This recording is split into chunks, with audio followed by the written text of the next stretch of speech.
하나님은 영이시니 예배하는 자가 영과 진리로 예배할지니라.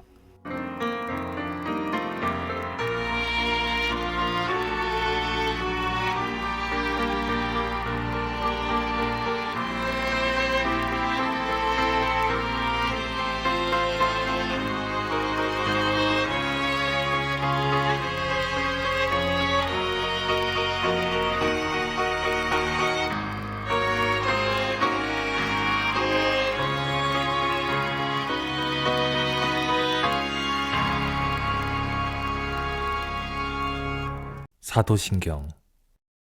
나는 전능하신 아버지 하나님, 천지의 창조주를 믿습니다. 나는 그의 유일하신 아들, 우리 주 예수 그리스도를 믿습니다. 그는 성령으로 잉태되어 동정녀 마리아에게서 나시고 본디오 빌라도에게 고난을 받아 십자가에 못 박혀 죽으시고 장사된 지 사흘 만에 죽은 자 가운데서 다시 살아나셨으며 하늘에 오르시어 전능하신 아버지 하나님 우편에 앉아 계시다가 거기로부터 살아있는 자와 죽은 자를 심판하러 오십니다. 나는 성령을 믿으며 거룩한 공교회와 성도의 교제와 죄를 용서받는 것과 몸의 부활과 영생을 믿습니다. 아멘.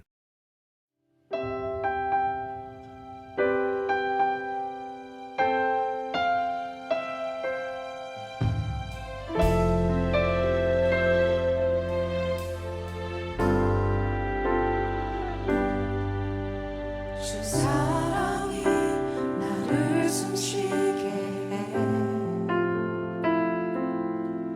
세상 그 어떤 어려움 속에도 주 은혜로 나를 돌보시며 세상 끝날까지 지켜주시네. 주 사랑이 나를 숨쉬게 해 세상 그 어떤 어려움 속에도 주 은혜로 나를 돌보시며 세상 끝날까지 지켜주시네.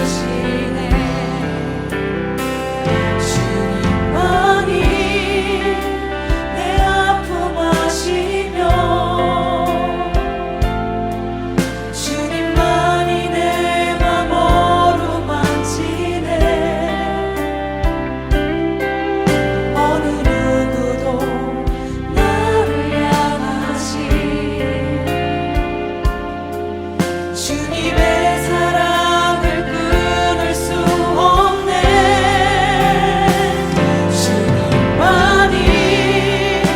내 능력이시며 주님만이 나의 구원이시네. 어느 누구도 나를 향하시 주님의 사랑을 끊을 수 없네. 주 사랑이 나를 이끄시네. 주 사랑이 나를 이끄시네. 내가 갈 수 없는 그곳으로 내가 갈 수 없는 그곳으로 주의 사랑 나를 붙드시며 세상 끝날까지 인도하시. 고백하겠습니다. 주 사랑이 나를 이끄시네. 주 사랑이 나를 이끄시네.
사랑을 보이신 주님께 감사와 영광의 박수 올려드리겠습니다. 할렐루야. 사도행전 21장 17절에서 26절의 말씀입니다. 예루살렘에 이르니 형제들이 우리를 기꺼이 영접하거늘 그 이튿날 바울이 우리와 함께 야고보에게로 들어가니 장로들도 다 있더라. 바울이 문안하고 하나님이 자기의 사역으로 말미암아 이방 가운데서 하신 일을 낱낱이 말하니 그들이 듣고 하나님께 영광을 돌리고 바울더러 이르되 형제여, 그대도 보는 바에 유대인 중에 믿는 자 수만 명이 있으니 다 율법의 열성을 가진 자라. 네가 이방에 있는 모든 유대인을 가르치되 모세를 배반하고 아들들에게 할례를 행하지 말고 또 관습을 지키지 말라 한다함을 그들이 들었도다. 그러면 어찌할꼬? 그들이 필연 그대가 온 곳을 들으리니 우리가 말하는 이대로 하라. 서원한 네 사람이 우리에게 있으니 그들을 데리고 함께 결례를 행하고 그들을 위하여 비용을 내어 머리를 깎게 하라. 그러면 모든 사람이 그대에 대하여 들은 것이 사실이 아니고 그대도 율법을 지켜 행하는 줄로 알 것이라. 주를 믿는 이방인에게는 우리가 우상의 제물과 피와 목매어 죽인 것과 음행을 피할 것을 결의하고 편지하였느니라. 바울이 이 사람들을 데리고 이튿날 그들과 함께 결례를 행하고 성전에 들어가서 각 사람을 위하여 제사 드릴 때까지의 결례 기간이 만기된 것을 신고하니라. 오늘 본문은 사도 바울이 예루살렘에 도착한 후에 있었던 이야기입니다. 예루살렘에 도착한 바울은 이튿날 동력자들과 함께 야고보와 장로들을 방문했습니다. 먼저 19절에 보게 되면 바울이 문안하고 하나님이 자기의 사역으로 말미암아 이방 가운데서 하신 일을 낱낱이 말하니 라고 말합니다. 사도 바울은 예루살렘 교회 지도자들에게 이방 선교 사역에 대하여 소상하게 고백을 합니다. 그리고 그는 이렇게 말하지 않았습니다. 내가 하나님의 일을 이렇게 하였다. 그리고 또 하나님의 도우심으로 내가 이렇게 일을 하였다 라고도 말하지 않습니다. 그는 하나님이 자기의 사역으로 말미암아 이렇게 일하셨다 라고 말합니다.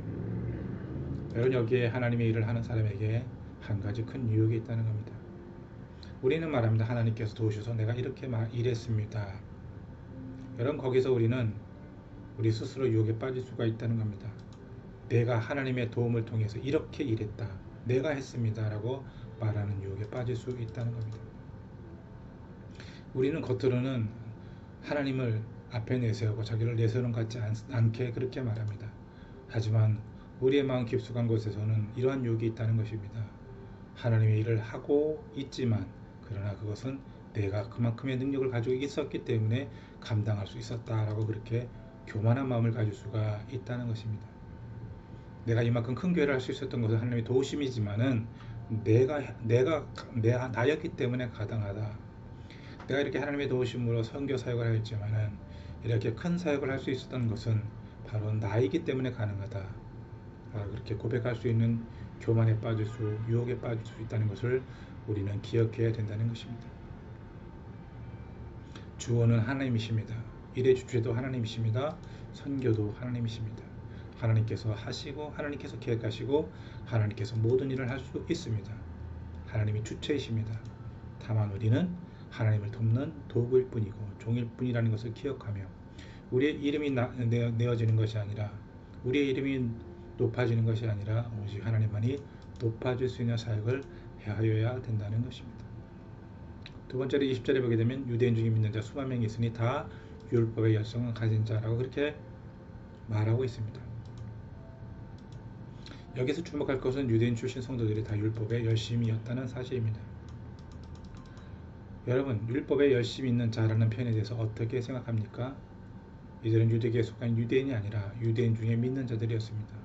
다시 말한다면 성도였다는 것입니다. 그렇다면 우리가 기억해야 될 것은 당연히 어디에 열심을 내야 되겠습니까? 율법에 열심을 내야 되겠습니까? 아니면 복음에 열심을 내야 되겠습니까?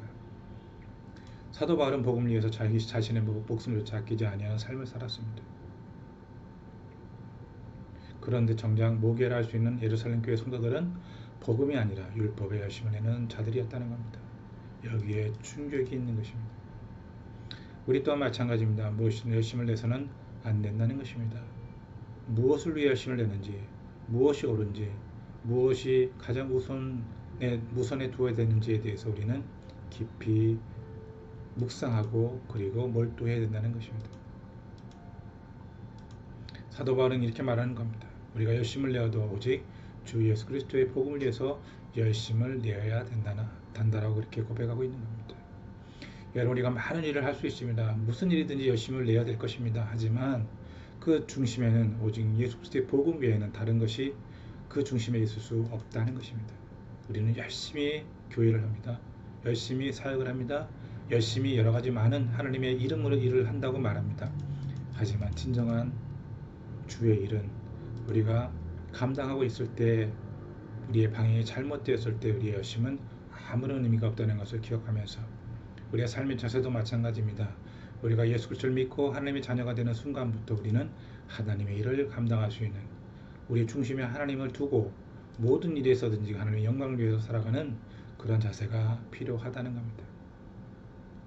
마지막으로 23절에 보게 되면 예루살렘 교회 장로들은 사도 바울을 향해서 우리가 말하는 대로 이렇게 하라라고 그렇게 충고합니다. 이것은 사도 바울에 대한 유대 성도들이 오해할 만한 소식을 예루살렘 장로들이 가볍게 듣지 않고 나름대로 대책을 세워서 말하고 있는 겁니다. 여러분, 예루살렘 교회 지도자들이 바울이 예루살렘 교회를 사랑하듯 그렇게 바울을 사랑했습니다. 하지만 늘 그렇듯이 충고는 듣는 사람이 받아들이지 않으면 소용이 없는 겁니다. 어떤 경우에는 하지 않는 것보다 못한 결과가 나타나기도 합니다. 그런데 사도 바울은 별다른 항변을 하지 않고 순순히 그들의 권고를 받아들입니다. 그리고 소환한 사람들을 성전으로 데리고 와서 율법의 규정을 따라서 결례를 행했다는 겁니다. 사도 바울은 유대 많은 믿음의 사람들이 사도 바울에게 이러한 것도 행해야 된다라고 말했을 때 그는 그것을 거절하지 않았다는 겁니다. 왜 그렇습니까? 그것은 현실과 타협한 것이 아니라는 겁니다. 그것은 무엇인가 하면은 사도 바울은 복음을 위해서 성숙한 배려를 하고 있다는 겁니다. 사도 바울은 형식적인 율법에 너무 얽매일 필요가 없다는 것을 강조할 뿐만 아니라 율법을 지키지 말라라고 폐지를 주장한 적도 없다는 겁니다. 성전에서 율법의 규례에 따라서 결례를 행하는 것을 통해서 그가 얻고자 했던 것은 하나님의 영광이고 많은 믿음의 사람들을 얻고자 하는 그러한 마음의 깊은 숨겨진 의도라는 것을 우리는 기억해야 된다는 것입니다. 사도 바울은 언제나 복음 안에서 복음의 목숨을 걸고 살아갔지만 많은 사람들을 대할 때에는, 믿음의 형제들을 대할 때는 온유와 겸손한 마음으로 대했다는 것입니다. 왜 그렇습니까? 주의 나라의 확장을 위해서, 주의 영광을 위해서 내가 희생하고 양보할 것은 양보했다는 것을 우리는 사도 바울을 통해서 알 수가 있다는 겁니다. 이것이 바로 믿음의 형제들을 실족지 않게 하려는 성숙한 배려였다는 겁니다. 우리의 삶의 자서도 마찬가지입니다. 우리가 진정 그리스도의 영광을 위해서 포기할 수 있는 것이 있다면, 우리의 자존심을 내려놓고 우리의 삶의 욕심을 내려놓는다면 주의 영광의 나라가 더욱더 확장될 수 있는 놀라운 은혜가 있을 수 있다는 것입니다. 우리는 종종 혈기를 낼 때가 있고 마음의 상처를 받고 많은 사람들이 공격적으로 말할 때가 있습니다.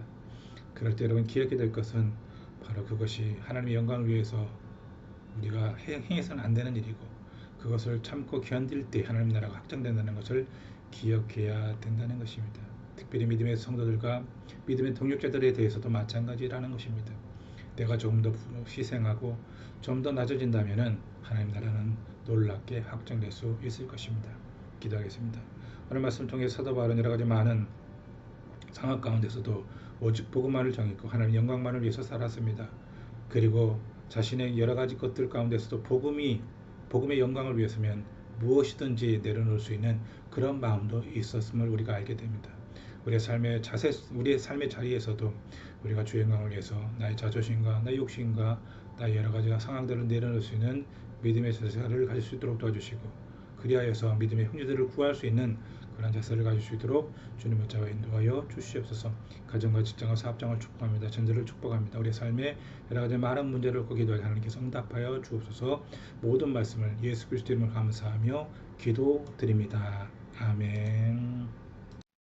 광고하겠습니다. 저희는 온라인 미션 스테이션 처치입니다.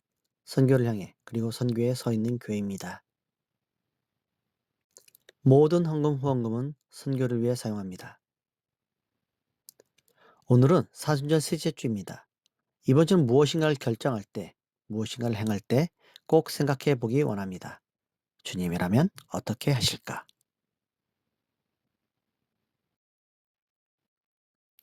주님께서 가르치는 기도로 기도하고 마치겠습니다. 주기도문. 하늘에 계신 우리 아버지, 아버지의 이름을 거룩하게 하시며 아버지의 나라가 오게 하시며 아버지의 뜻이 하늘에서와 같이 땅에서도 이루어지게 하소서. 오늘 우리에게 일용할 양식을 주시고 우리가 우리에게 잘못한 사람을 용서하여 준 것 같이 우리 죄를 용서하여 주시고 우리를 시험에 빠지지 않게 하시고 악에서 구하소서. 나라와 권능과 영광이 영원히 아버지의 것입니다. 아멘.